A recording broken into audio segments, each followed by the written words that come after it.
Today's problem is from the annual Harvard-MIT Mathematics Tournament in 2007.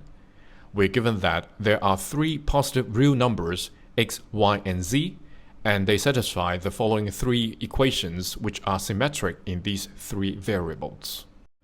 We're asked to compute x plus y plus z.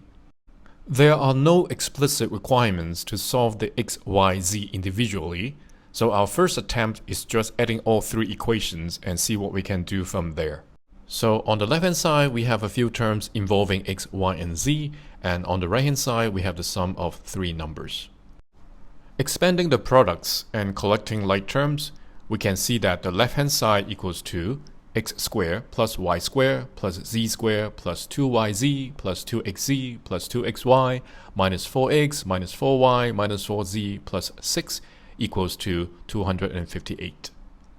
We want to find the sum of x, y, and z, and we can see here x squared, y squared, and z squared in the equations. So let's try squaring the sum. Multiplying x plus y plus z by itself, we can see that this equals to x squared plus y squared plus z squared plus 2xy plus 2yc plus 2xz. We can now see that squaring the sum equals to the first part of the equation. Now the challenge is to find a way to incorporate the remaining terms on the left-hand side of the equation. You can pause the video now if you want to try to solve the problem before seeing the full solution. We can easily see that squaring a sum will give us 2 times the cross terms. Hence, if we have minus 4x minus 4y minus 4z, we can guess that there must be a negative 2 somewhere inside the square. Hence, our second attempt is to square x plus y plus z minus 2. Expanding the product, we can see that this is almost the same as our original equation. The only difference is the constant term 4 and 6, which can be easily handled.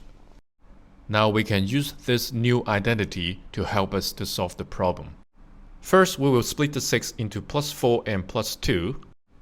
Then we can use the identity to complete the square for the first part of the left-hand side, moving 2 to the right-hand side of the equation. Hence, we have x plus y plus z minus 2 all squared equals to 256. Since we're given that x, y, and z are all positive numbers, we can take the positive square root on both sides, and we now conclude that x plus y plus z equals to 18.